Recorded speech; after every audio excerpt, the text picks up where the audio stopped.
da colheita, né? É a sensação que eu tenho desse fim de semana. Eu ia dizer em Brasília, né? Me sinto em Brasília. Esse fim de semana em Brasília. Eu cheguei para a hora da colheita, eu vim para a hora da festa, é a melhor hora possível, assim, né?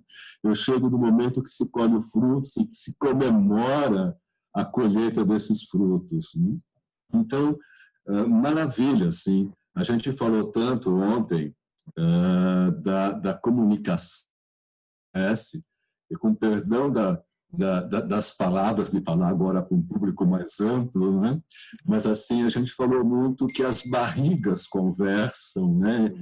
Nós com os nossos pacientes, a gente tem que prestar atenção não só nas palavras que saem, mas também, eu diria assim, na comunicação do que o nosso ventre fala.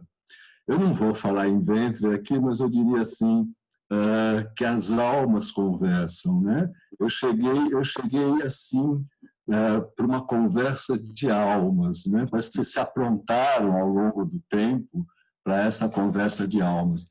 Gostei muito, gente, muito de estar com vocês ontem, de estar hoje de manhã, foi muito bom para vocês, para mim e para vocês, e estar nesse momento, que eu diria de comemoração, puxa, obrigado. Obrigado, Áurea, Reutemann, pelo convite para eu estar aqui em Brasília, me sinto em Brasília. Obrigado vocês da mesa, né, Nilce, e o pessoal também que assessora, que vai fazer possível que as imagens apareçam na tela, porque eu vou falar de um pintor, então, o tempo inteiro. E que bom para vocês, porque em vez de ficar vendo a minha cara, vocês vão ficar vendo pinturas muito bonitas, né? E eu vou falar, então, a respeito desse pintor. Mais uma vez, eu agradeço a vocês todos o convite, o poder estar aqui e do meu contentamento de estar com vocês. Uma experiência, assim, maravilhosa. Ainda bem que a Áurea falou que me colocou como professor, porque aí eu fico fantasiando que eu posso voltar a estar com vocês novamente. Bom, vamos lá. Professor, deixa eu só interromper. Está previsto... Não, agora você palestra... não tem mais, seu destino está traçado. Você vem com a gente. Eu queria dar...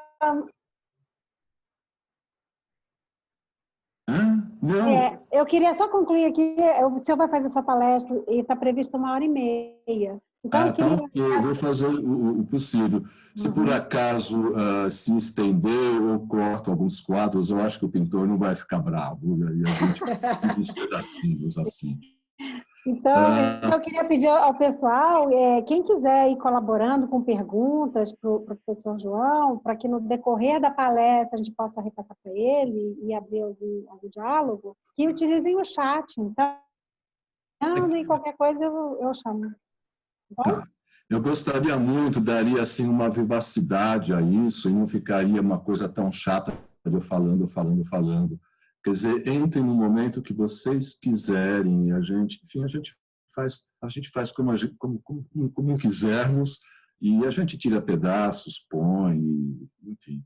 Acho que eu gosto muito, né, como a gente viu, esse sistema meio de um diálogo, uma conversa, né? É tão gostoso poder conversar.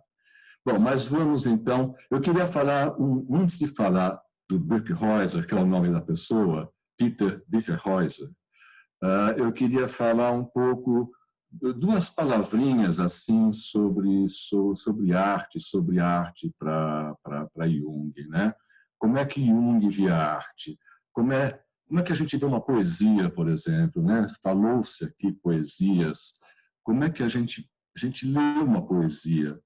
Então, uma poesia é aquilo que a gente lê, são signos num papel que a gente lê, e quem sabe ler, sabe o que está escrito lá. Então, tá bom, isso é uma leitura. Acontece que, eu diria que aqueles signos, de repente, se transformam em símbolos, né? E então, o que é uma palavra escrita, ou o que é uma imagem numa pintura, nos remete a uma outra dimensão que não é exatamente aquela, e não é nunca aquela dimensão que está no papel. Não é aquilo que lemos mais. O que lemos é só a ponte que faz o símbolo. O que lemos é a primeira imagem, é o signo, só que algo em nós caminha e é o que a gente pode falar de símbolo. A gente andou falando hoje cedo sobre uma expressão que Jung usava quando ele falava da missa, uma expressão muito bonita, que ele falava, lembra, uma janela que se abre para o tempo. Quer dizer, de repente nós estamos num local, que é uma igreja, assistindo uma missa, e num certo momento dessa missa, abre-se uma janela e a gente está participando da última ceia com Cristo. Essa seria a verdadeira missa, né, que talvez tão poucas pessoas podem assistir. Joyce, o Joyce do Ulisses, James Joyce, né, do Ulisses, ele tem uma frase quase igual e que eu acho ótima para falar do símbolo, que ele diz que o símbolo é a mesma frase praticamente, né? É uma porta ou uma janela que se abre para o infinito. Ou seja, no símbolo, a gente olha aquilo que está à nossa frente, a gente olha aquilo que está logo ali no beiral da janela, a gente olha como uma fotografia que a gente reconhece o que está vendo, e o nosso olhar vai se estendendo no tempo, vai se levantando, vai indo cada vez mais longe, e o nosso olhar vai se perdendo numa forma que vai se desfazendo. Eu diria assim, nosso olhar vai para o infinito, e nesse momento a gente pode começar a falar de símbolo. Se eu fosse falar disso agora, usando nós todos aqui, eu diria assim, sabe, cada um está na sua janela que dá para o infinito. Eu estou vendo cada uma de vocês e de vocês, né? Isso é o signo, eu vejo quem eu estou vendo. Mas eu diria que a gente conversando, a gente indo além, a gente vai indo muito longe, e em algum lugar, muito lá longe, a gente se encontra. Eu estou falando de uma obra de arte. Eu diria que há um lugar coletivo onde as almas se encontram. Eu não sei se eu fui claro, o que eu quero dizer é que cada individualidade nossa nesse momento, como cada um de nós que é visível aqui, mas há um contato outro, muito mais longe, em que nós nos encontramos de uma outra forma e que eu estou chamando de alma, que já não é mais a individualidade. Deixa eu ver se eu falo de outra forma. Um pintor que faz um quadro, ele colocou ali alguma coisa dele, então tem o pintor, tem o espectador que está vendo esse quadro, mas aquele signo se transforma em símbolo e, de repente, há entre eu e o pintor uma outra linguagem, que eu diria que é uma linguagem de alma, que está por debaixo disso tudo. De repente, eu tenho, possivelmente, as mesmas emoções, e teve um pintor que falava isso, que a arte acontece quando o espectador tem a mesma emoção que teve o pintor a pintar aquilo. Essa comunicação, eu diria assim, não está no olhar, ela acontece num outro local, no local que nos liga a nós todos. Eu estou complicando muito, eu só queria, na verdade, eu não queria falar, daqui a pouco, a hora e meia já passou nisso. O que eu queria falar, na verdade, é as duas formas como Jung via a arte. Então, ele dizia que é uma arte que a gente diz que é a forma psicológica de criar, a arte psicológica. Então, o que é isso? Isso é o pintor, por exemplo, que tem coisas na cabeça, que é aquilo que ele leu, que é aquilo que ele sabe, que é a paixão que ele tem, e a perícia que ele pode colocar aquilo que está nele numa obra de arte, ele pode colocar aquilo num quadro. Essa é a forma psicológica de criar. Eu diria assim, é a arte que o pintor faz. Agora, há um outro tipo de arte que o Jung diria que não é a arte que o pintor faz, mas é a arte que faz o pintor.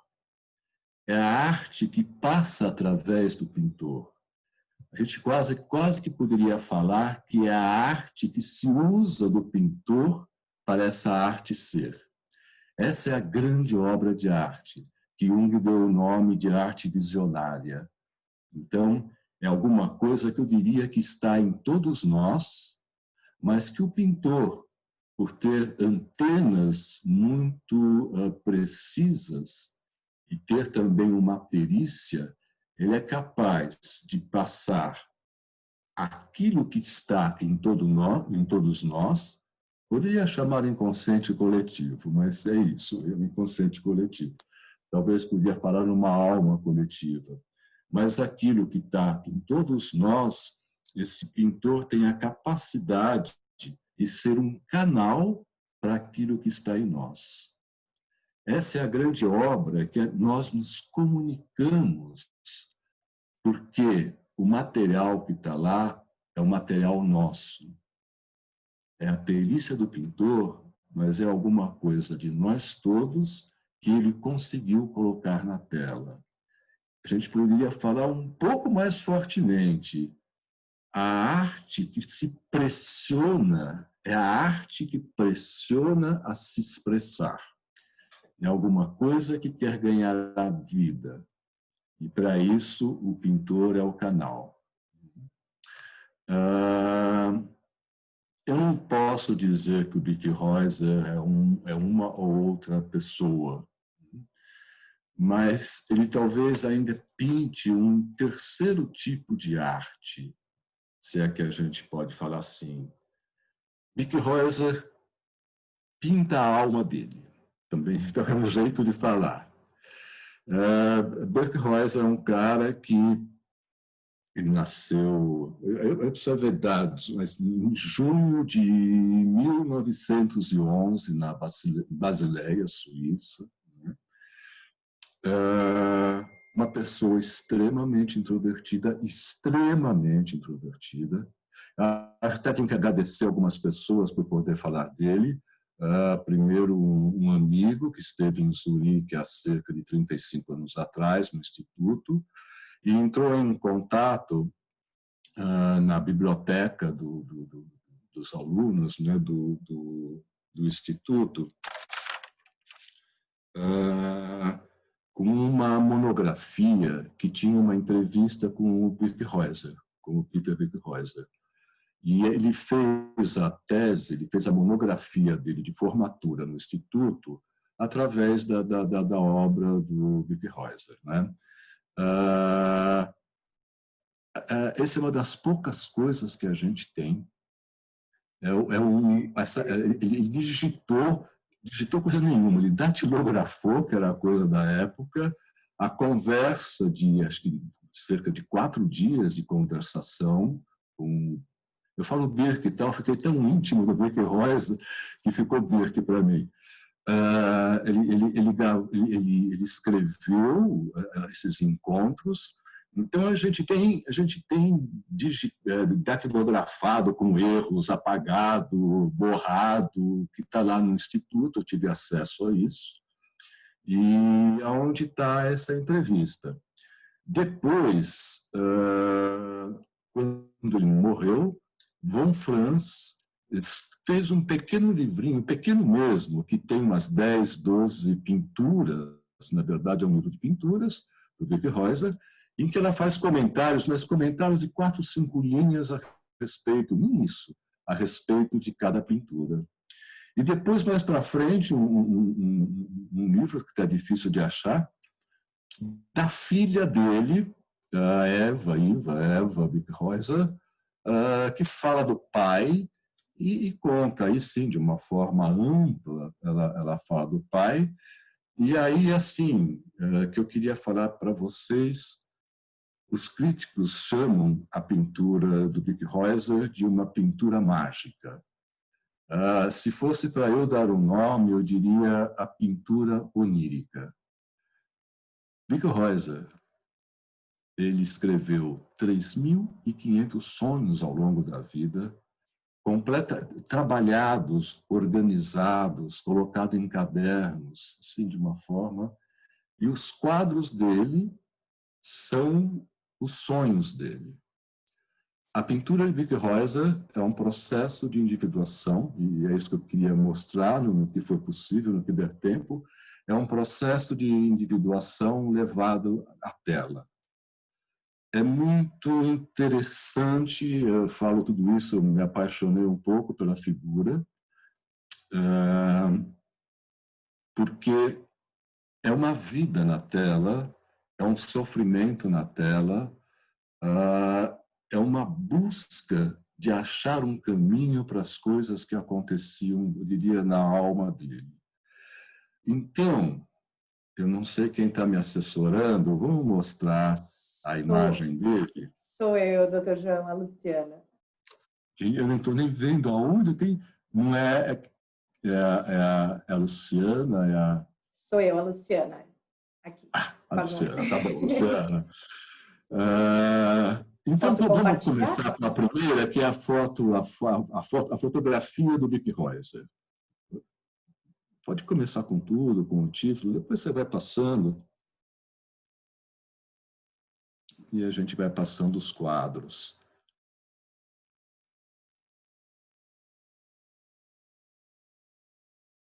Acho que enquanto aparece na tela, eu vou falando. Jung gostava muito do Bic Reuser. Tem uma história que eu conto já. Eu dei esse título, poderia dar qualquer outro, porque é um caminho de individuação através da arte. Então, vamos em frente, Luciano. Então, esse é o Bic Reuser. A pena que é tão pequenininho, não dá para ser grande, né? Só um momentinho.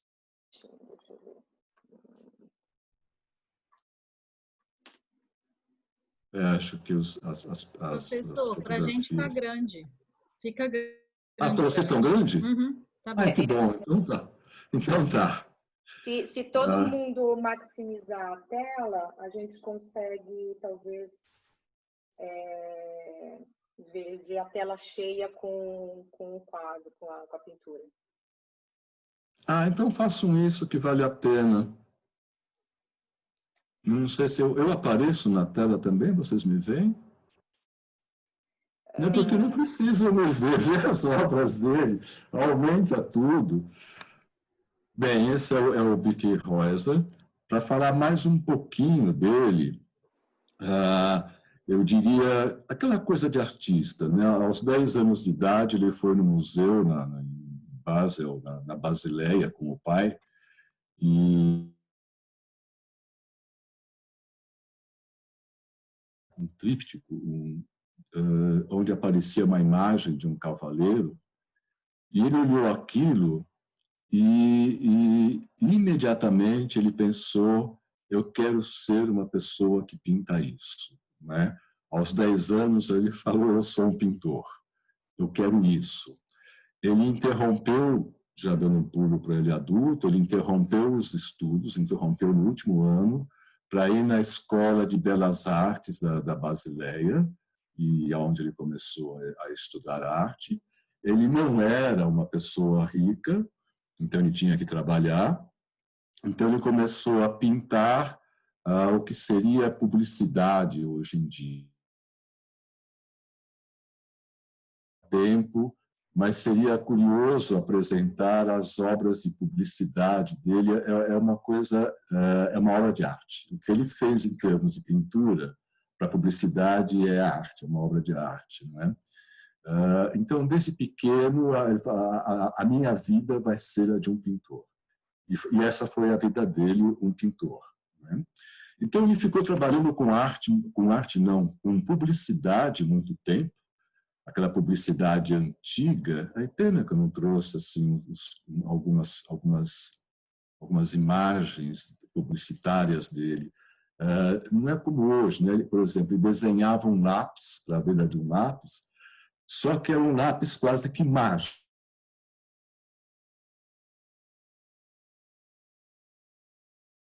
eu teria no computador, mas não vale a pena.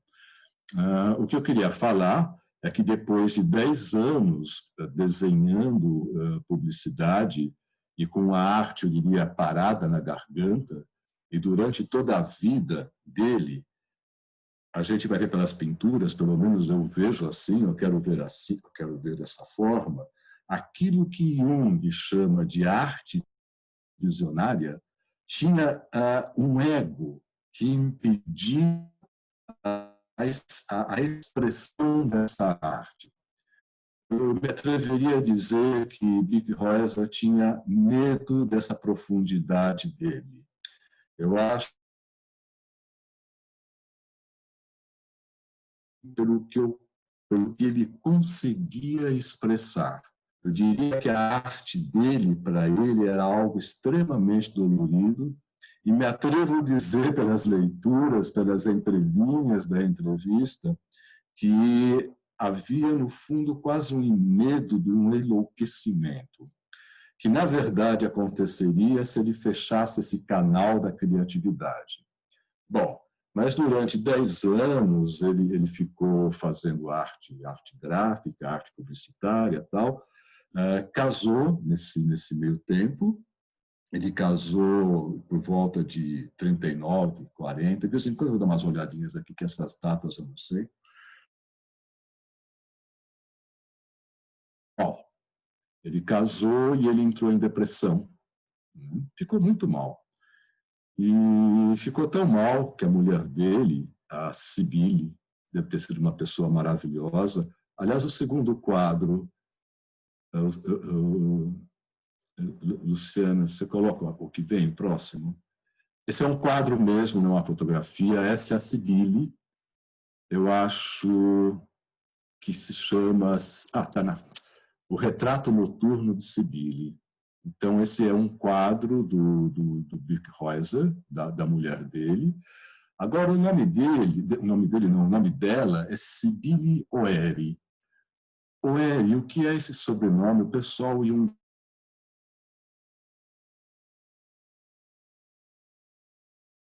foi o melhor amigo de Jung. Foi o amigo de infância, o pai dela foi amigo de infância de Jung.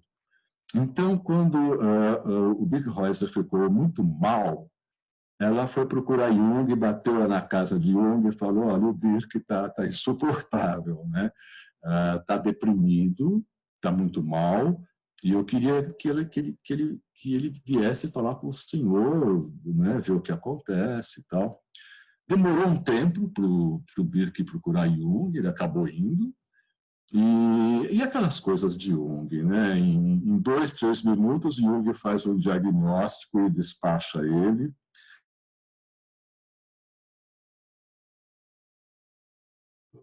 Peter, você tem um complexo materno que é do tamanho de uma casa. É uma coisa enorme o teu complexo materno. E você tem que fazer sair de você o que está dentro de você, né? Senão vai deprimir mesmo, vai ficar na cama aí. E falou: olha, eu estou muito velho. Jung tinha 67 anos. E ele falou: eu estou muito velho, eu não aguento mais essa coisa de ficar lidando com esses complexos maternos do tamanho de uma casa. Então, você vai procurar o Meyer,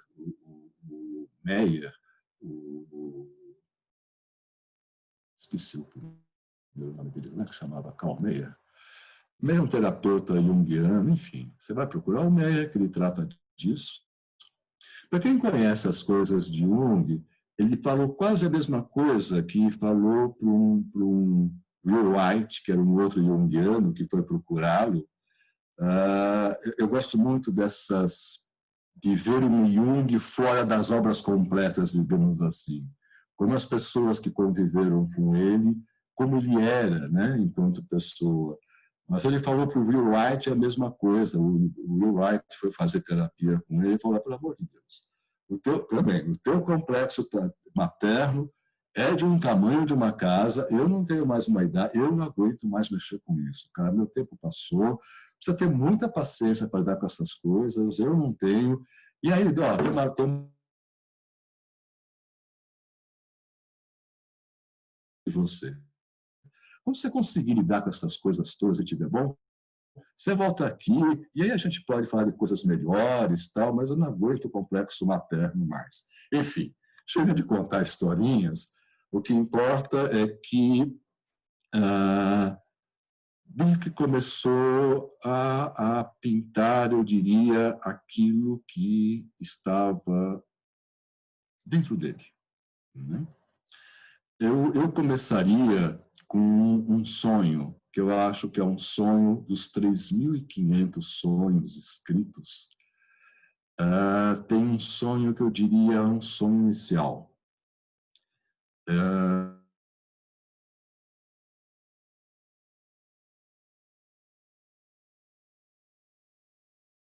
Está mal, como ele estava de fato, e a mulher chega para ele e fala: Peter, levanta, faça um esforço, levante e vá em busca da lua azul. Essa é a tua tarefa.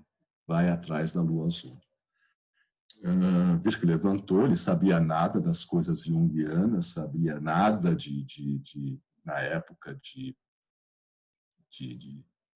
psicologia. Mas assim, sabe, a lua azul, eu diria que azul é a luz do inconsciente. O facho azul que ele deveria procurar, a gente pode falar uma palavra como um caminho de individuação. O que uma ânima, para usar esse nome também, diz para ele, fala: para com isso, levanta, não tema e vá em frente no caminho.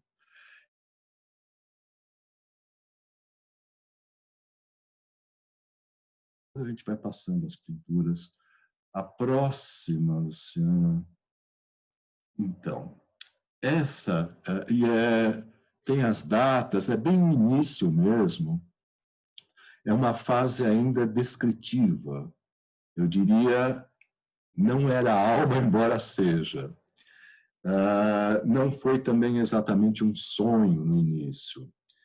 Mas ele estava no estúdio dele, sentado, mal, né, deprimido, numa noite, e uma mariposa bate no vidro, isso é uma janela, né, a gente vê o beiral embaixo, uma mariposa pousa contra a vidraça e fica ali. E se põe a desenhar a mariposa. É muito interessante, é uma pintura inicial, mas a mariposa é um bichinho muito simbólico, né? A gente sabe que a grande imagem da mariposa é a alma em busca da luz, né? Mas que, no caso, eu me atrevo a ficar interpretando as obras de Birk Reuser, mas um pouco a filha dele também, a alma que busca a luz é impedida pela vidraça do ego. Né? Quer dizer, ele não permite esse contato. Ele não permite o contato com o inconsciente. Então, isso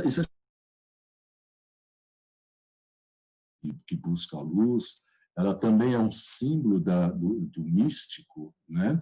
Do místico enquanto o ser que procura a luz e que pode ser queimada, né? Pela própria divindade. E ela também, talvez ainda é mais famosa pelo processo de metamorfose que ocorre com ela, né? Quer dizer, do ovo ao casulo, né? Como é que chama? A lagarta, o casulo, e aí é um processo muito incrível, né? Que eu acho que vocês sabem. Não é um casulo que adquire asas.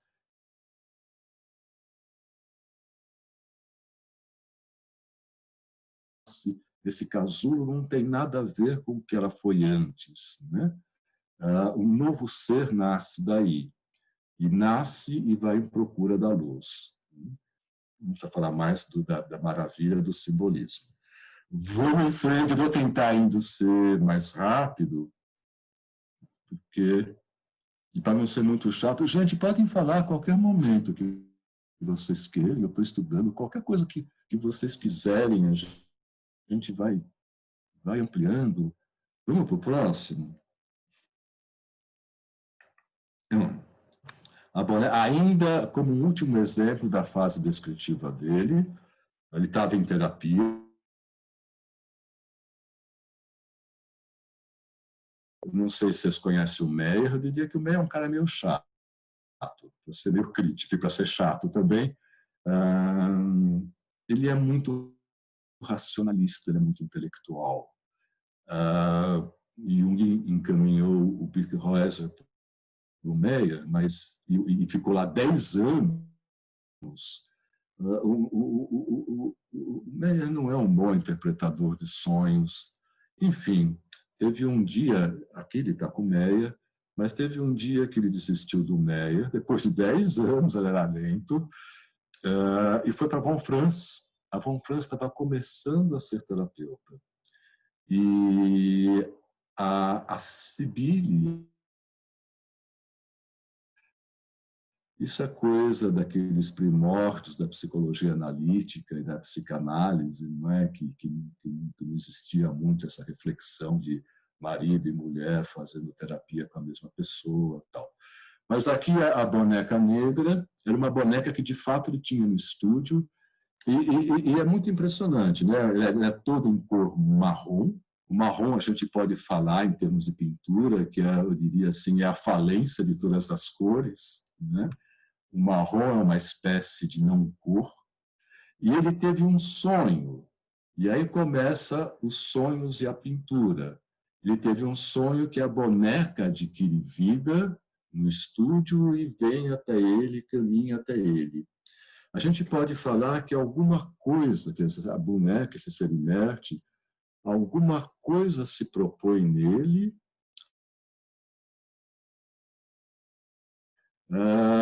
como que o inconsciente começa um pouco a ser iluminado, começa um pouco a ganhar luz e a ganhar vida, começa a se manifestar. Eu vou, daqui para frente, tentar não falar tanto, porque senão a gente não veria as pinturas e não daria tempo.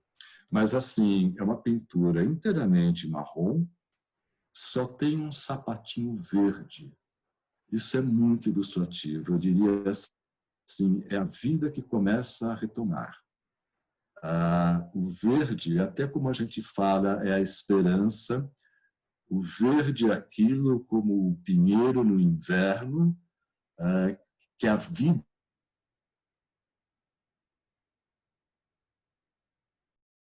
pinheiro que resiste ao frio do inverno. Esse é o simbolismo do verde, né, em todo o marrom. Vamos em frente. Gente, pode parar mesmo, sabe? Senão eu não paro de falar. Eu fico cansado, vou tomar uma água. Professor, passou agora, estamos com meia hora, né? Meia hora dessa palestra. Teve uma pergunta da Maria Alba, e a gente tem obras do Birkhäuser em português. Não, a gente não tem nada. A gente não tem as pinturas, né? Não tem, só as pinturas, né? A gente tem o livro da filha dele. Eu diria que só o livro da filha dele. Da Von Franz é uma coisa, são umas gravurinhas.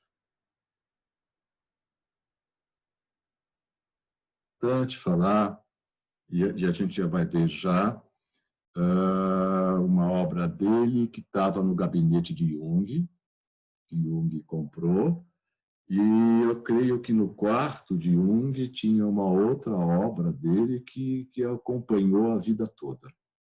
A gente já mostra, vamos em frente, é que essa aqui é uma obra que essa talvez devesse falar um pouco, porque ela é bastante significativa. Essa noite, 13 de outubro, foi quando ele teve o sonho que deu origem a essa obra. Só que ele só foi pintar em 1975, quando ele morreu. Ele, por algum motivo, não tinha coragem de pintar isso, se essa é a palavra, coragem. Ele nunca conseguiu pintar. Ele é muito longo, porque envolve um sonho, vou tentar ser curto, mas é assim, ele sonha que ele vai com a Sibille, a mulher, para a igreja, para a Catedral da Basileia. Ele entra, e eles entram não na igreja, mas na torre da igreja. E eles começam a subir a torre. Lá no alto da torre está o Meyer, que é o terapeuta dele, que chama ele, e depois some.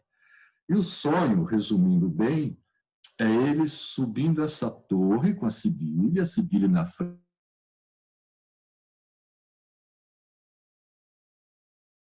da torre, e aí do fundo, como que tudo muito escuro, a escada, não era escada, era um plano inclinado que ele ia subindo, tinha no máximo 30 centímetros de largura, então era um lugar muito perigoso, uma subida muito perigosa, difícil, muito escuro tudo, uma torre redonda, e do fundo da torre, do porão, do subsolo, eu diria, ergue-se através de um fio de teia de aranha, ergue-se um ser que é como que meio aranha, meio peixe.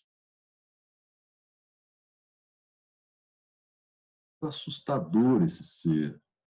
Então ele vai subindo, e à medida que ele vai subindo, ele vai crescendo, ele vai subindo pela teia, pelo fio, ele passa pelo Birkhäuser e chega na mulher, e se aproxima da mulher. Esse desenho é isso. Sai desse ser uma luz azul que está jogada no rosto dela. Eu diria que é a mesma luz azul que a mulher do primeiro sonho mandou ele procurar, vai atrás da luz da lua azul, da luz azul. Enfim, tem esse quase beijo. Ela tem muita calma com esse ser, continua subindo. Birkhäuser está morrendo de medo, mas ele continua subindo. Gente, isso é um processo de individuação. Eu diria que é um sonho, um dos sonhos iniciais em que mostra, um sonho inicial é um sonho que mostra todo um processo que vai ocorrer. Então, ele vai subindo com muito medo. Quando chega num lugar mais alto da torre, ele vê que para continuar a caminhada ele tinha que dar um pulo. Ele estava num lugar dessa escada, dessa prancha, vai? Mas ela não continuava para o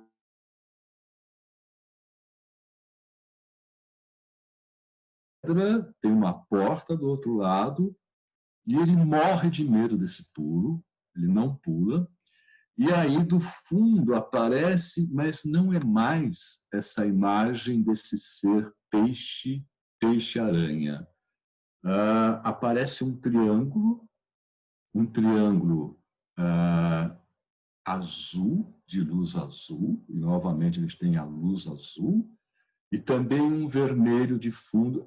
É um triângulo, é o olho de Deus. Né? E ele tem um medo enorme quando aparece isso. A gente poderia falar, não é o caso, não é, mas a gente poderia descrever, entrar em cada símbolo desse, né? O que é um peixe, o que significa um peixe que vem da profundeza, o que significa aranha, aranha-peixe. Peixe é aquilo que, para quem estava, a gente falou ontem ou hoje, é o Deus abscôntitos, né? É o Deus que é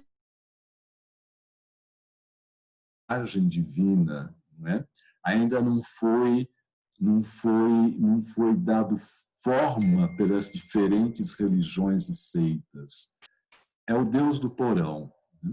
Então, sobe essa luz azul, esse triângulo de luz azul fica frente a ele fica assustadíssimo, e o sonho termina ele desmaiando e caindo torre abaixo. Se eu fosse falar em poucas palavras, eu diria, o próximo quadro pode entrar. Eu diria que essa torre é o caminho que ele tem que percorrer. Essa torre é o caminho da individuação. Para chegar a essa divindade ainda é uma divindade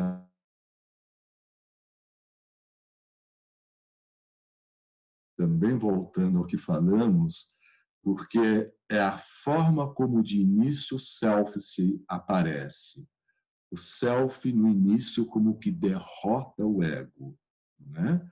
Como que coloca o ego abaixo, para esse self, de fato, começar a brilhar, digamos assim. Esse ego como que tem que ser humilde, como tem que despencar, cair da sua pretensão, cair de ser o dono do mundo e saber tudo, e uma outra imagem, uma outra instância nossa começa a surgir. Então, o sonho, talvez, queria dizer, sou pretensioso eu em ficar falando assim do sonho, o caminho que começa aqui, nessa gata, essa torre que ele despencou, é o caminho que ele tem que fazer, só que não é a fotografia daquilo que tem que ser cumprido. Esse self, por enquanto, o joga para baixo e fala, vai lidar com o seu complexo. Essa gata é a mãe. A gente começa lá embaixo, esse processo começa lá embaixo. Essa é uma gata, ela não tem cara de mãe com o seu chale, essas garras que prende, eu diria, o filho, que não deixa ele se desenvolver. Então, ele tinha um enorme complexo materno, enorme. A Cibele, durante muito tempo, eu diria, a gente vai ver no próximo quadro, nos próximos quadros. Vai para frente no próximo quadro, vou tentar ser rápido. De vez em quando me dá uma anotação, a gente tem quanto tempo para eu não me perder muito?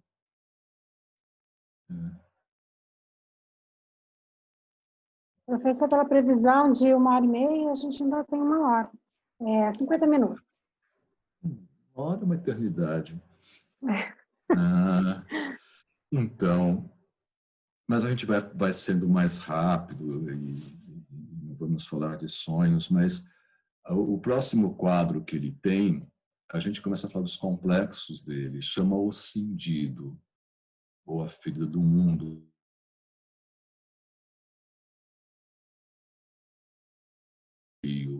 Uma cicatriz que vai do alto da cabeça até o queixo, né?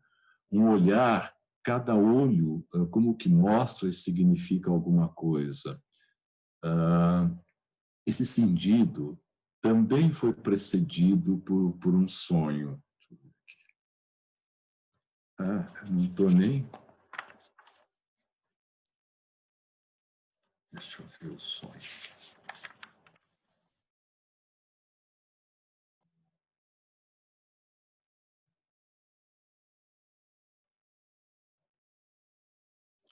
Isso. O Bic Reuser teve um sonho que ele estava na rua pintar de uma forma descritiva mesmo, que ele tentou representar a figura do sonho como apareceu no sonho. É uma figura também toda em marrom, né? Ele era um pedinte, uma pessoa muito pobre, e que é uma imagem, ele está na rua, o Bic Reuser, esse mendigo aparece, começa a ir atrás do Bic Reuser.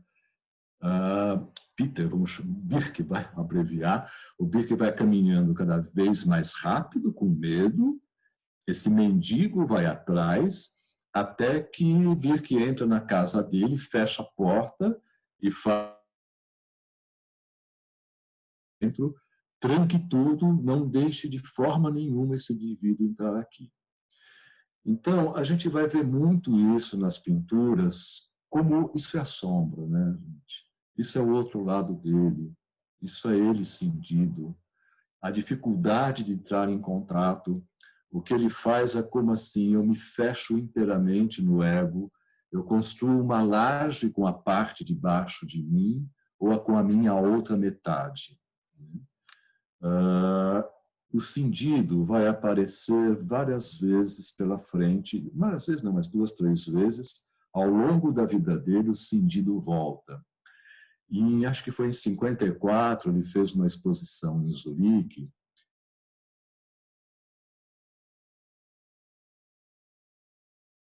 quadro chamou o Bic Reuser e falou: olha, essa é a pintura mais importante que você fez. Como que a tua vida está aí.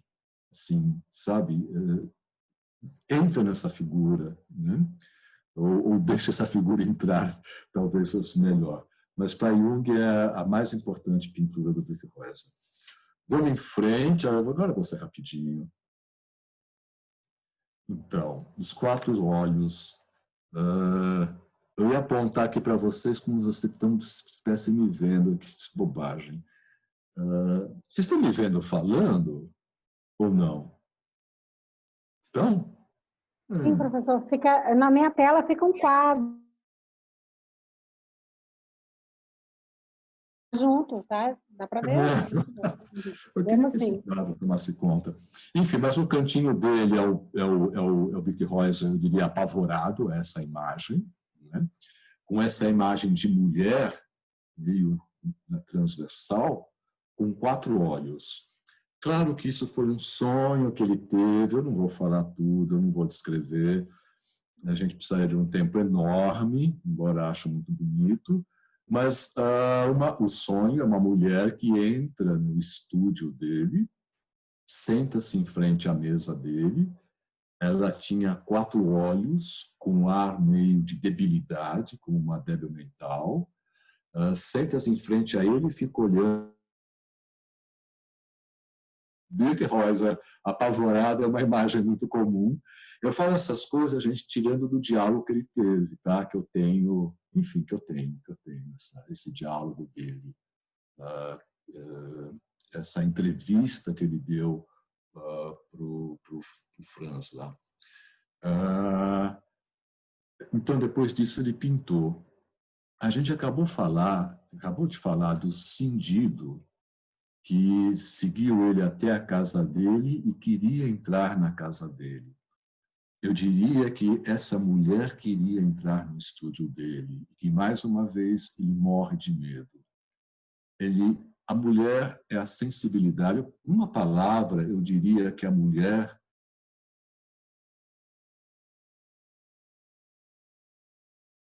fazer e que ele tem medo disso, né? A quase loucura, a debilidade dela é porque ela não acha um caminho para se aproximar desse Bicker apavorado, quase que de cócoras. Quer dizer, é um inconsciente que não acha forma de se expressar. Vamos em frente, cada vez mais rápido. Também rapidamente, essa figura da frente é o próprio Bic Reuser, de olhos fechados. Então, quem fecha os olhos para fora, eu diria assim, abre os olhos para dentro.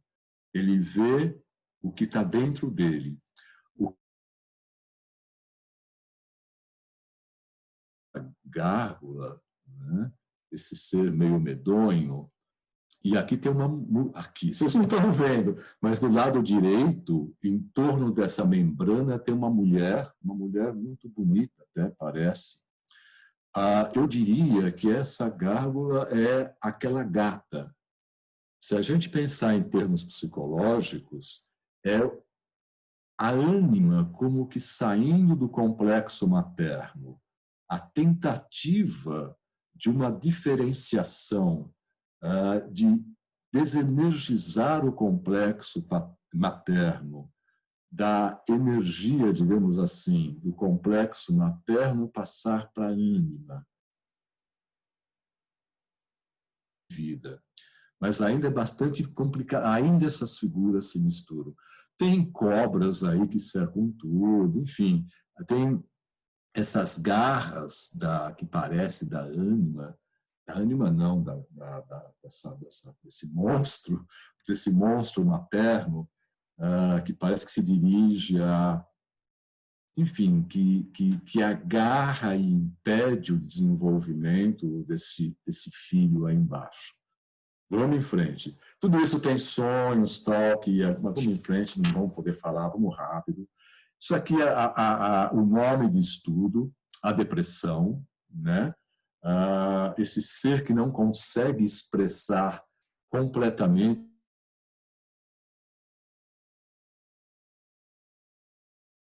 pego pela depressão. Ele de costas para a tela, para estante dele, como é que chama? Estante, né? Ele de costas, e essa figura medonha, a imagem da depressão que o toma e que o envolve. Vamos em frente. Está muito chato, gente. Estou falando rápido porque a gente não tem tempo.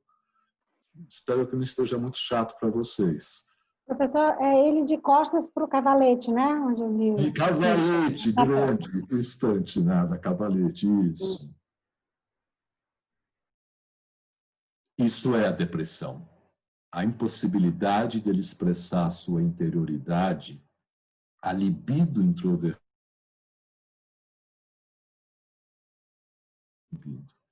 Vamos em frente. Então, é isso que a gente acabou de falar. Depois da depressão, alguma coisa sai como do esgoto, ascendendo, quer dizer isso, né? O nome que ele deu. Sai um ser meio jovem ainda, corcunda, tantas coisas a gente poderia falar dessa imagem, com uma lanterna da mão. Ele vem com uma luz para a consciência. Após a introversão da libido, é o retorno, e é tão difícil esse retorno, começa com um ser defeituoso, a gente pudesse ver bastante disso. Uma das coisas que se fala é a sorte que ele traz, né? Quer dizer, é a dificuldade, é o defeito, mas que traz junto com ele alguma coisa das profundezas, digamos, né? Ele traz a luz. Vamos em frente, agora tudo rápido. Bom, eu estou falando assim, né? É claro que, enfim, estou falando como dá. Aqui, essa imagem, a filha falou, porque a gente vai colocar como Belmonte, que é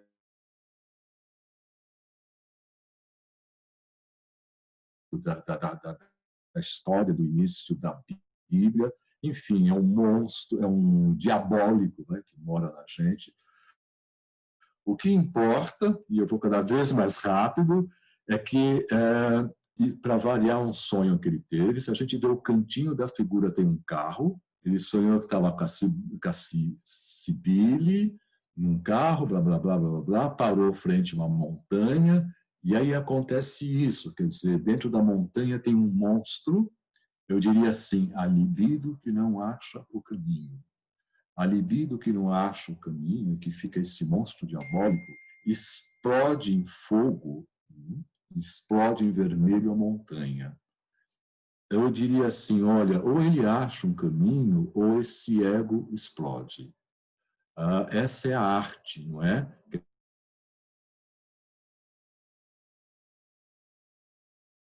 De arte, a arte visionária, ou ela explode e a gente vai ter, enfim, o artista é o louco que deu certo, né?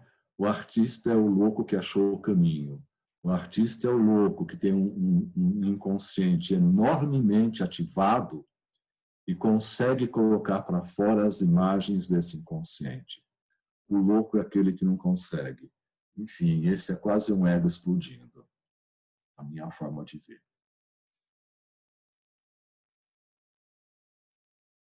Vamos em frente. Então, olha, quer dizer, bonito acho eu falando. É que eu acho...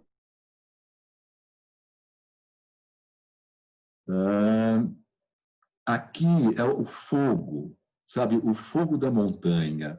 Aquilo que explodiu, eu diria, o fogo da luz. Finalmente, desse fogo todo, nasce um fogo de luz. Nasce como que uma flor. Da explosão, parece que começa a surgir algo de dentro dele.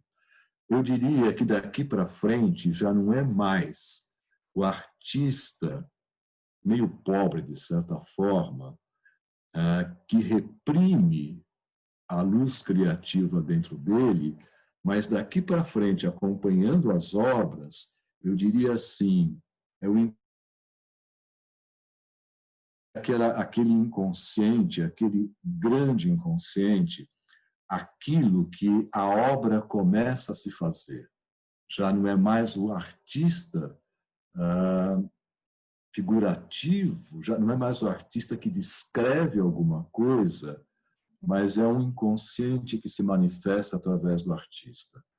Então, finalmente, o fogo que explode a montanha, tal, vem à luz. Vamos em frente, vamos em frente. O próximo. A gente poderia falar barbaridade sobre isso tudo. Eu tenho coisas escritas, mas, assim, agora...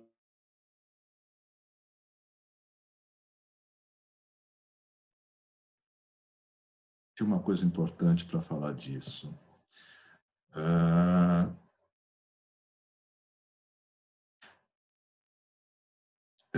Bic Reuser ficou muito impressionado com essa pintura. É um cavalo javali andando, na verdade, no espaço, que a gente vê são estrelas, um grande, talvez, planeta laranja lá atrás.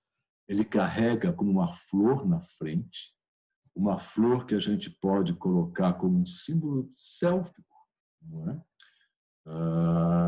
Ela tem as 8 pontas dela.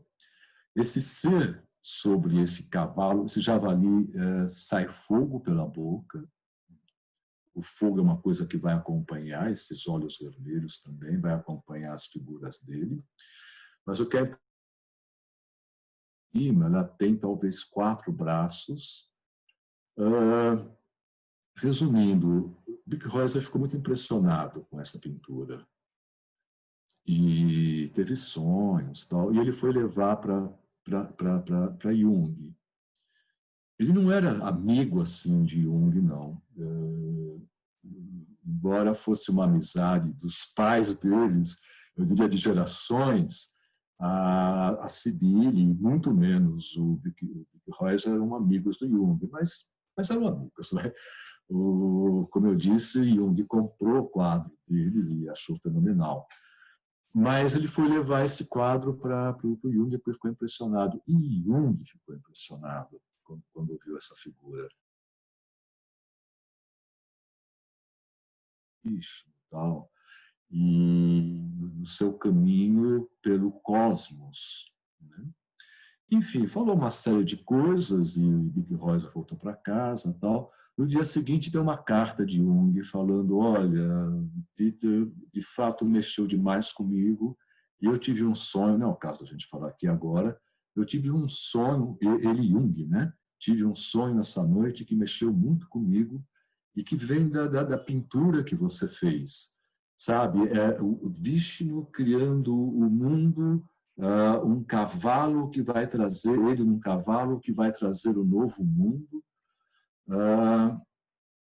cortando, abreviando e chegando ao final.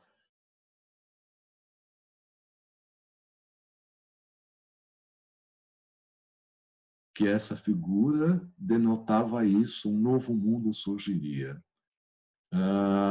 Essa foi uma das últimas cartas de Jung. Jung morre um pouco depois disso tudo. Quer dizer, o que Jung falava, quero crer, de um novo mundo que viria. Vamos em frente. Eu vou ser muito rápido. Eu queria fazer uma pergunta, João, pode ser? Pode, Tereza. É sobre essa pintura do Puer Aeternus. Você sabe dizer se ele já estava em análise com a Von Franz nesse período? Já estava há muito tempo. Já estava e ficou até o fim da vida, 25 anos de análise. Tá. Porque me lembrou o trabalho da Von Franz, esse termo que ela usa para o Saint-Exupéry. E aquela imagem me lembrou muito estar no espaço, um pequeno príncipe. Não sei, tem uma associação. Estou viajando aqui numa flor, né? Então tem muitos elementos. E aí E o próprio estudo da Von Franz sobre Puera Aeternus, que ela fez com toda a obra dele, por isso que... E ele é um puer, provavelmente, também por conta dessa mãe rígida, né? Você está dizendo que dos dois, né? Quer dizer, tanto Saint-Exupéry... Sim, Saint-Exupéry como Birkhausen, né? Enfim, dá para viajar um pouco aí. Desculpa. Eu não acho que é viagem, não. Eu acho que assim que é perfeito o casamento.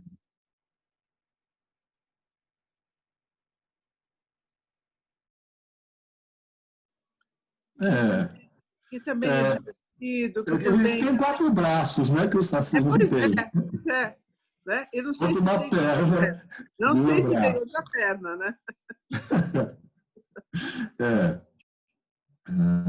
Bom, o que me impressiona muito é como Jung viu e o significado, talvez, do que se preparava dentro dele, né? Sabe, essa nova criação de um novo mundo, e logo depois ele morre. Porque ele ficou tão impressionado com essa obra a ponto de sonhar e a ponto de escrever para o pintor, né, e contar essas coisas. Bom, em 2 palavras, o proscrito é aquele da cicatriz, que agora volta. Volta com esse arco-íris que ele carrega. Então, ela vem de muito fundo. A gente falaria já em termos arquetípicos. Esse proscrito não é o proscrito da sombra de Birkhäuser. A gente está falando de um proscrito, e se for fundo a gente vai falar em religião, só que a gente está falando do mundo. Ele está acima da cidade. A gente começa a falar de algo coletivo, algo arquetípico. Ele não cabe nessa cidade, não porque ele é maior, mas, enfim, ele se encaminha para um canto do quadro. Ele não tem espaço nesse mundo da superfície. A atitude religiosa combina com tudo que a gente falou.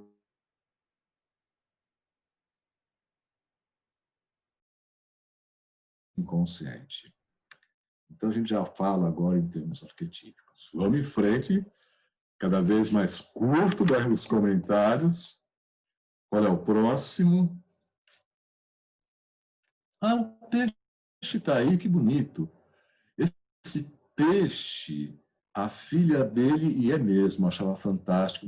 Esse peixe, a gente olhar com cuidado, tem um casal abraçado dentro dele, que a gente quase não vê, né? Esse peixe traz dentro de si a união. Ele traz dentro de si a conúcio, para usar um pouquinho o que vocês estavam falando antes, né, na alquimia. Como sempre, ele e a Cibele na praia, e aparece o peixe, desse peixe saem 2 pessoas que vêm até eles, né?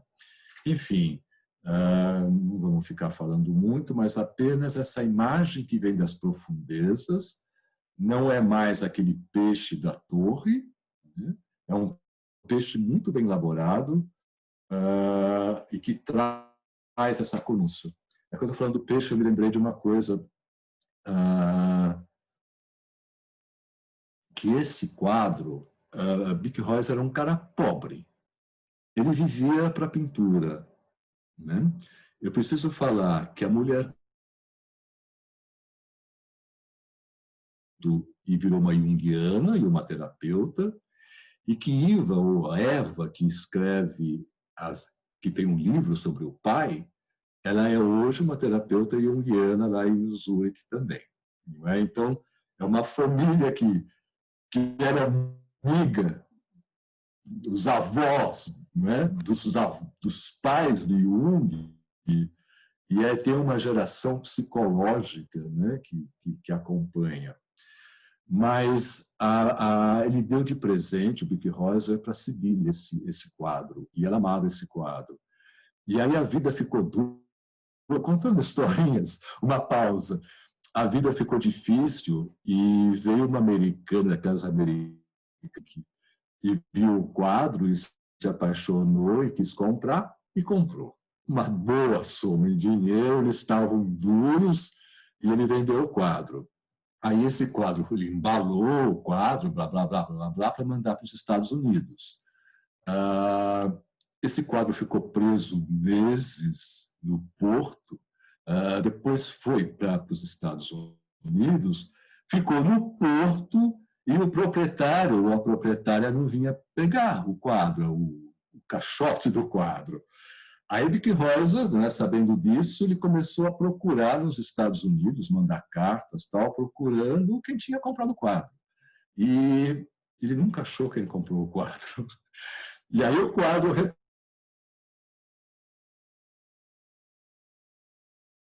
que fica lá, né?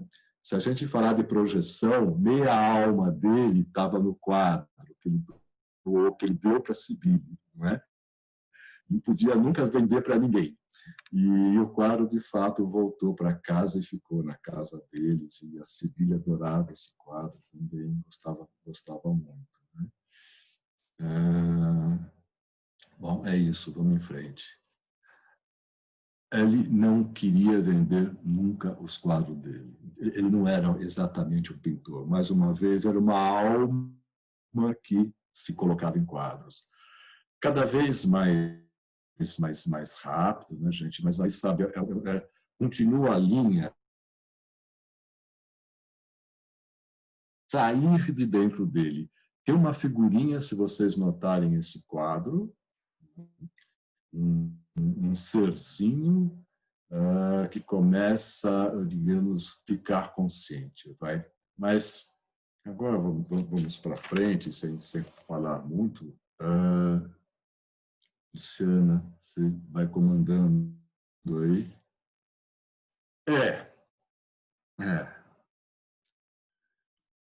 O nosso crescimento. Oi. Quem falou? Pode voltar na figura do peixe rapidinho, só para não deixar passar? Quem está falando? Tamara. Oi, Tamara. Tem uma... Eu não sei se você mencionou, acho que não. Tem uma imagem também de um rosto azul, né? Por cima do peixe. Um rosto... Não, nossa, legal, grande, ótimo você comentar isso. Tem. Esse olho de Deus vai aparecer em vários lugares, sabe? Esse algo maior. Na verdade, é um grande olho. Não que ele falou isso, gente, é a gente tendo leituras. Esse grande olho estava lá na torre, né? Se o peixe estava na torre, ali um peixe-aranha, é que ele tinha que fazer um grande caminho para novamente entrar em contato com o peixe, aquele olho azul do qual ele não aguentou ver e despencou torre abaixo, e que ele tinha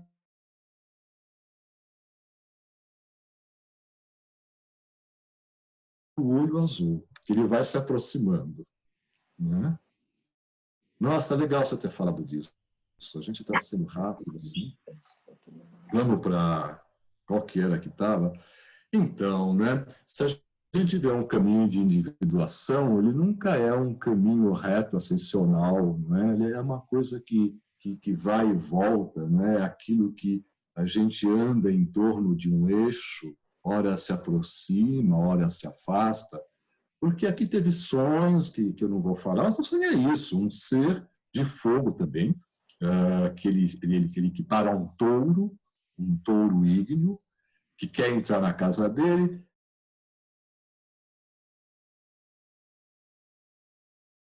se coloca contra a porta, impedindo a entrada do touro.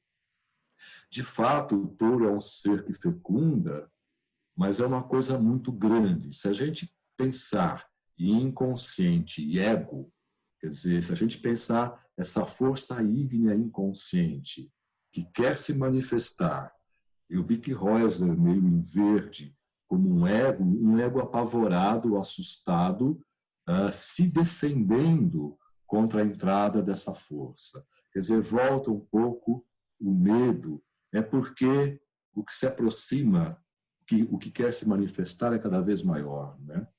Vamos em frente. Agora a gente tem que ir muito em frente muito rápido. Então, assim, só citando, aqui, eu diria assim, é o final da junção da ânima com o materno. A gente tem uma garra embaixo, é uma mulher, tem uma garra embaixo, mas ela tem uma coroa de luzes em cima, e se a gente for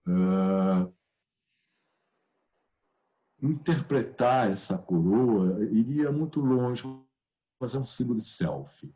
São 12 apóstolos em torno de Cristo, essa é uma imagem que a filha faz, inclusive, mas é uma imagem de selfie,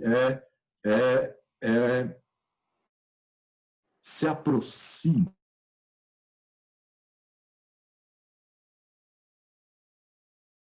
forma brilhante sobre ele, quer dizer, alguma coisa que é ele, a ânima, mas como que brilha em cima, com todo o simbolismo que é a coroa.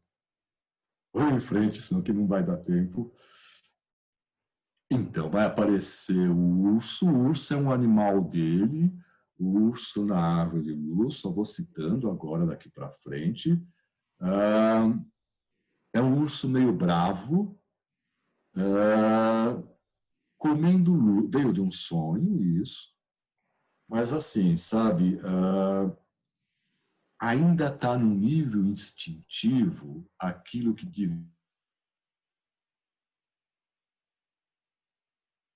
artístico. Vamos em frente, gente, que vocês estão ficando cansados, eu também, o tempo vai passando. O urso, sendo muito rápido agora, o urso virou isso, um urso flamejante, com 4 olhos. Foi a Tamara, né, que falou dos porque começam a aparecer novamente olhos azuis. Esse urso ainda é um pouco raivoso, porque o Wickreuser não se manifesta enquanto arte o que ele tinha que se manifestar, mas, enfim, já está acontecendo, vamos em frente. Professor, só uma dúvida. Quando você fala que ele não se manifesta enquanto arte, o que ele deveria manifestar? Explica só um pouquinho melhor isso. O que seria, então, interessante para ele? Ele chama da arte visionária, sabe? É tão forte dentro dele que o ego restringe o que está para vir. Quando eu falo arte, é arte, mas com todo o entorno da arte, com todo, entre aspas, com muitas aspas, a loucura dele, né? Ele tem medo da manifestação do interno dele. Ele é muito cuidadoso. É interessante ver até o rosto dele, que estava no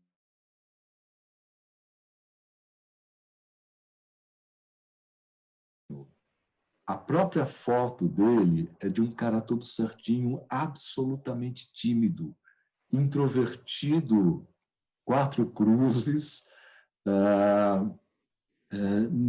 A preocupação dele era pintar, né? Dinheiro, 0, né? Amigos, um mínimo, uma pessoa só, né? A mulher, a filha.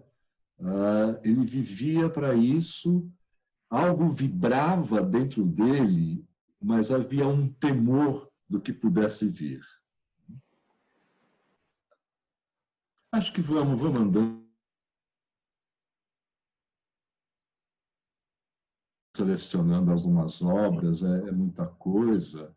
E se a gente falar que tem sonhos correspondentes, então fica um mundo, né?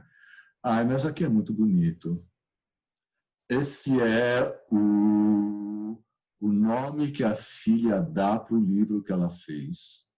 Porque se para a mulher aquele peixe para Cybele era a obra que ela adorava, a filha acha que é isso daqui.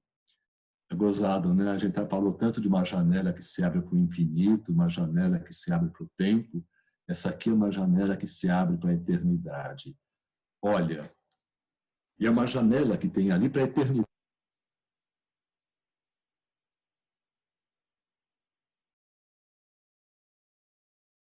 Uma figura cósmica, digamos assim.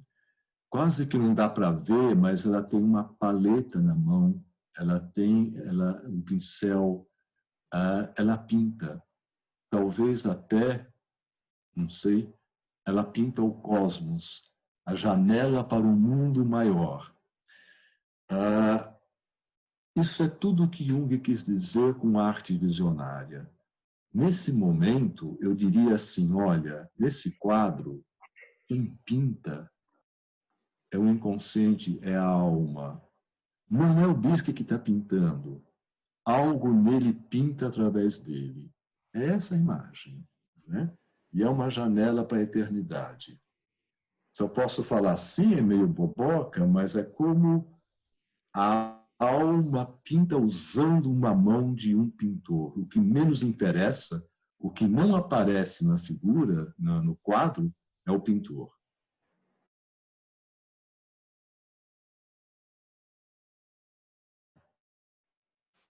Agora acabou o medo, acabou tudo, né? Vamos em frente, vamos acabar, vamos em frente. Bom, aqui teria que falar muito e pouco ao mesmo tempo. Deixa eu ver se tem aqui. Oi. Temos 15 minutos dentro da previsão. 15 minutos? 15? É o tempo que a gente precisa, é tudo premeditado, certinho. Perfeito. Olha,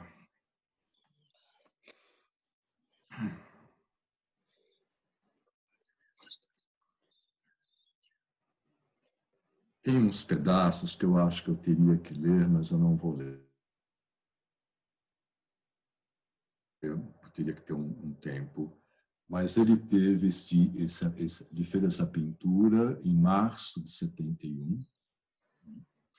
Eu vou ter que ler uns pedacinhos. É uma mulher branca, a senhora branca, que aparece para ele, aparece com uma vasilha. Ele levou isso para a Von Franz fala de morte. Ele teve esse sonho e esse quadro 3 meses antes da morte de Cybele. Cybele morreu bastante jovem. Ele diz na entrevista, né, que eu tenho, é isso que eu queria ler,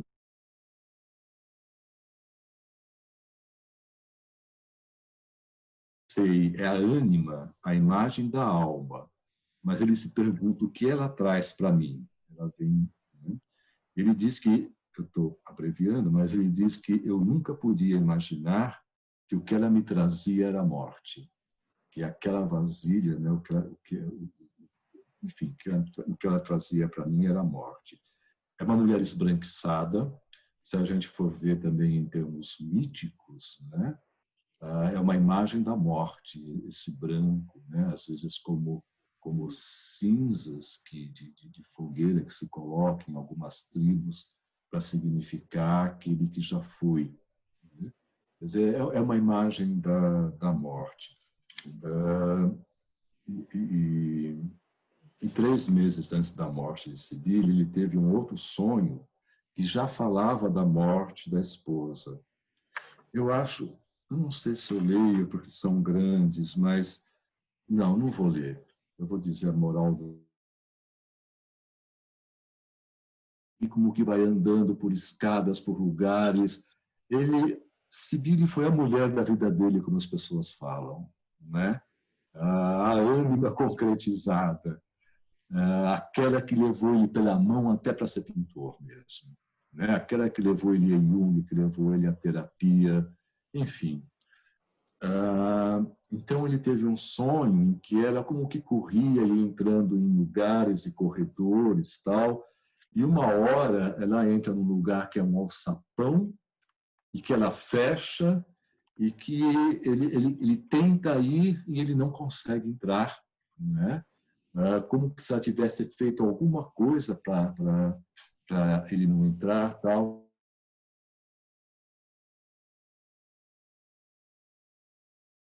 Que ele escreveu. A Von Franz também tinha uma intuição do caramba, e ela fala, olha, esse é um sonho de morte.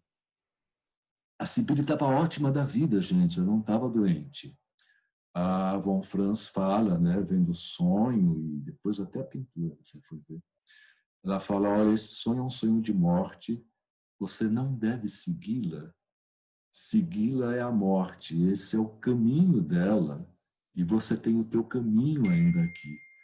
É muito incrível isso, eu acho muito incrível um terapeuta falar uma coisa dessa para um paciente, né? Ou você tem uma luz que vem de algum lugar para falar, ou você é por demais atrevido. Enfim, tem mais sonhos, tal. Deixa eu ver se eu acho mais alguma coisa. Bem, ele não podia imaginar que seria um sonho que, como predizia a morte de Sibeli. A filha dele, a Iva, quando conta um pouco da imaginação ativa, isso é o que vem depois, que a Sibeli fez é um perto velho que da está falando, morte. faz hora que ele está falando. Ó. Hã? Bom. Eu não entendi nada aqui. Bom, enfim... Eu pensei que só ia ter essa solenidade. Opa, microfone aberto. Podem prestar atenção, fechar o microfone. Cortando. Tá, por favor, fechem os microfones. Eu só vou dizer 2, 3 frases da imaginação ativa que a Sibeli fez antes de morrer, que é tudo isso.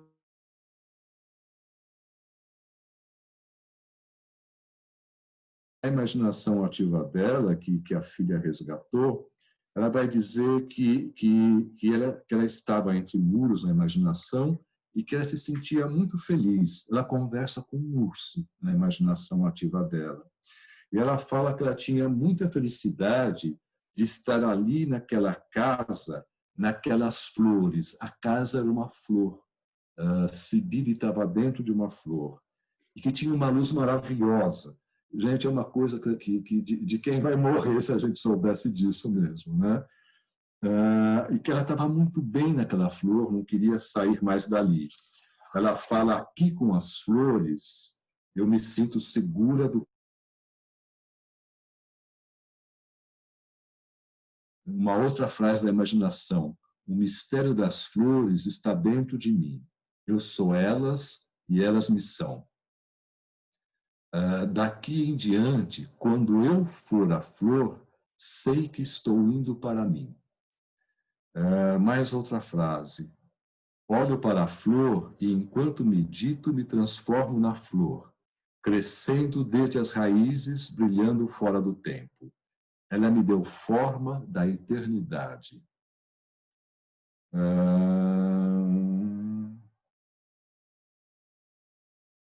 Precisamos falar mais.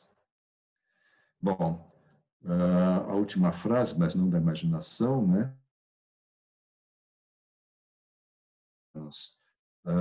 Trouxe para a Bick-Reuser, né, como consequência uma doença pulmonar incurável que levou ele à morte em 5 anos.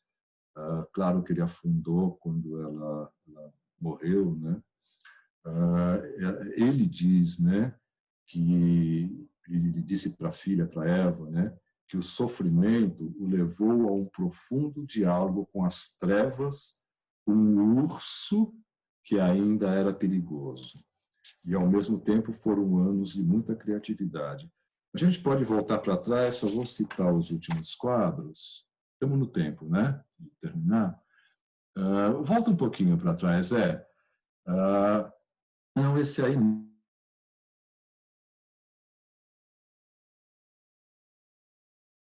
O posterior, não para frente. Isso. Não, aí, não, vai para trás. Para trás. Para trás. Isso. Foi logo depois da morte de Sibille, né? Mas aí a gente pode falar, esse urso é como um destino, um urso no espaço, que como que faz acontecer um fogo que não queima porque a casa permanece intacta, mas a gente diria assim, olha, o fogo, pode deixar aí, é o fogo que ele tem que sofrer. A próxima figura, indo muito rápido, é a ânima estrela.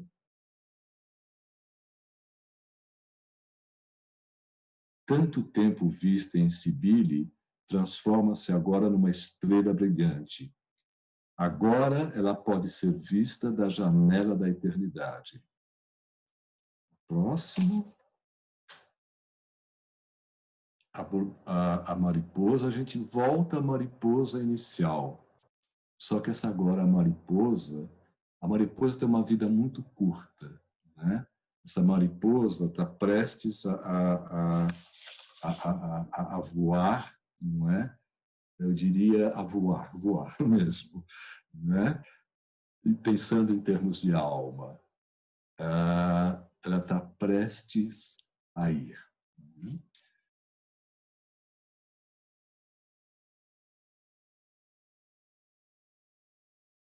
A alma borboleta, a alma mariposa, que também é uma figura humana ali, é isso, gente. Está prestes com tudo que isso significa.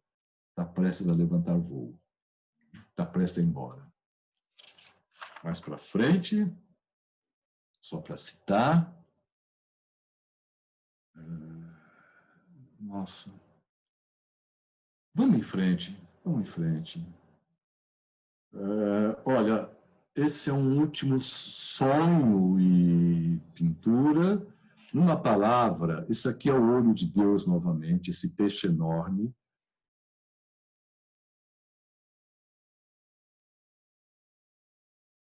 Isso, essa é uma espiral. Espiral. Né? Isso, que tem o significado de eternidade, a gente pode falar, que está dentro desse peixe, com tudo que simboliza um peixe que começa lá no primeiro sonho dele, né, logo no início, e ele estabelece um contato de luz azul, como que de um raio entre ele e o peixe. É um pintura meio cósmica também. Vamos em frente, claro que muita coisa pode ser falada disso. O que a gente tem aí é o fênix, na próprias cinzas, né? Enfim, o fênix na psicologia é aquilo que é o renascer da morte, né? Como um outro aspecto da vida, como uma vida renovada.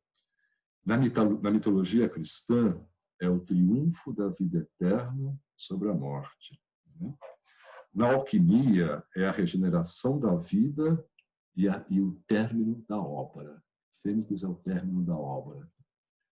Se a gente deixa a cabeça voar, a gente está se encaminhando para um fim.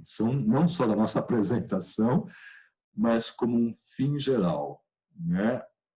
Percebe o inconsciente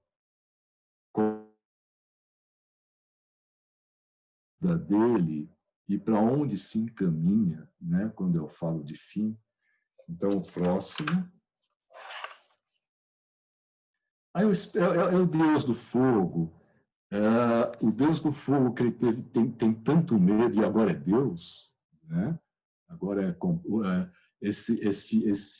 mais uma vez eu estou apontando como se estivessem vendo eu apontar. Esse rosto meio quadrangular apareceu tanto como urso. Já foi tão temido tudo isso, o fogo, o urso. Agora esse urso acende o fogo dele na tocha do Vic Reuser, bem pequenininho. Essa comunicação entre o Deus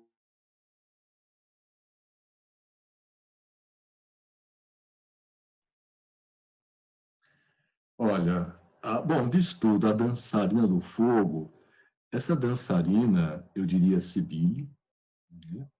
É uma figura escura, porque eu diria de uma figura que já não é enquanto presença. Ela está no espaço, ela carrega o fogo, ela é a dançarina do fogo. Isso foi um dos últimos quadros do Birke Reuser. Vamos em frente, vamos acabar. Vamos cumprir o horário direitinho. Parece estranho o último quadro, porque esse é um lince e ele está embaixo do gigantesco lince. Eu diria assim, lince é uma imagem dele, é uma imagem que aparece em sonhos que abria o caminho para ele. Eu diria, são os raios da natureza, quer dizer, a destruição, não sei se a palavra é forte, mas assim, é o animal nessa tempestade de raios que aniquila e que transforma. Né? É a tempestade de raio e fogo que a própria morte é uma transformação nesse tipo de imagem.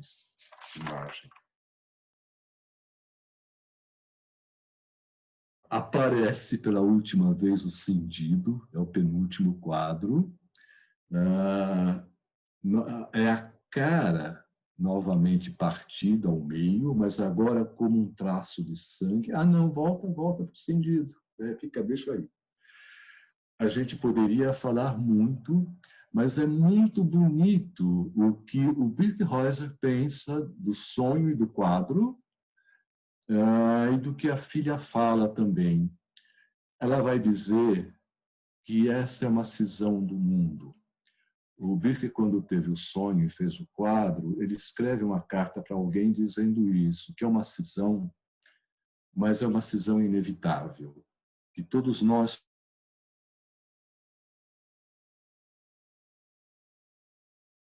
cisão básica em nós, que só se reúne num outro momento, não mais aqui. Aqui nós todos, somos sempre cindidos, não é?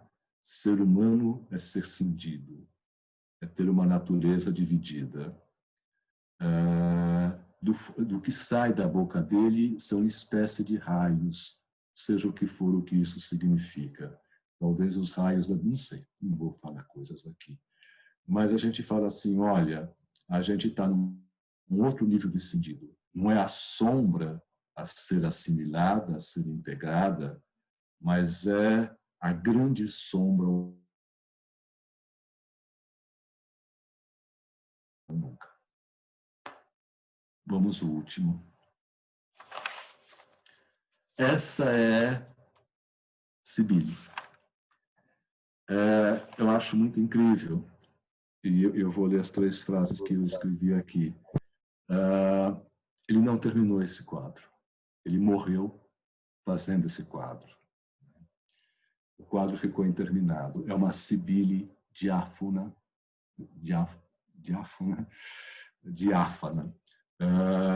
recostada, de olhos fechados, eu diria como que à espera.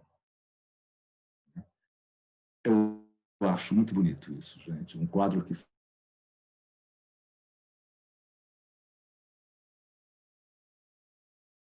espera.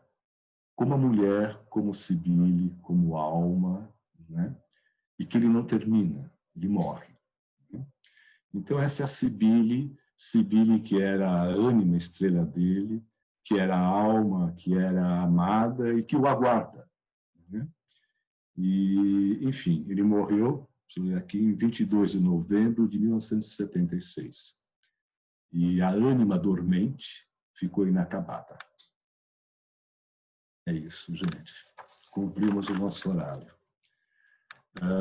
Eu acho muito bonito, tive muito prazer em mostrar isso para vocês, talvez um pouco cansativo, foram muitos quadros.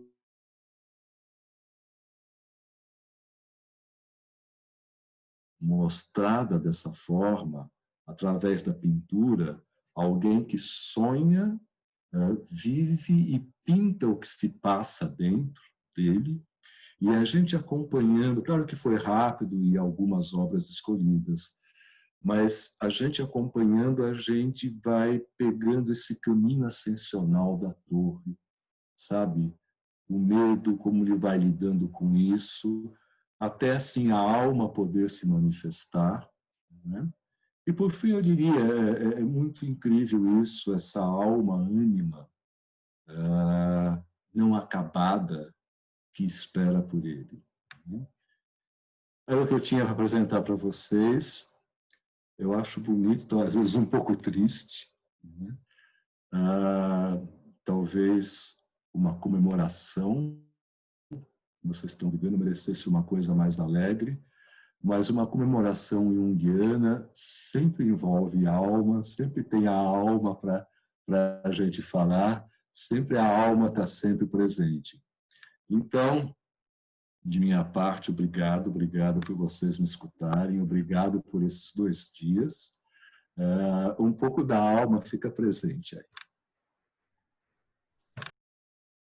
Não adiantava o alquimista ele ser dotado de um conhecimento meramente teórico ou científico, né, dentro dos parâmetros da época, simplesmente com uma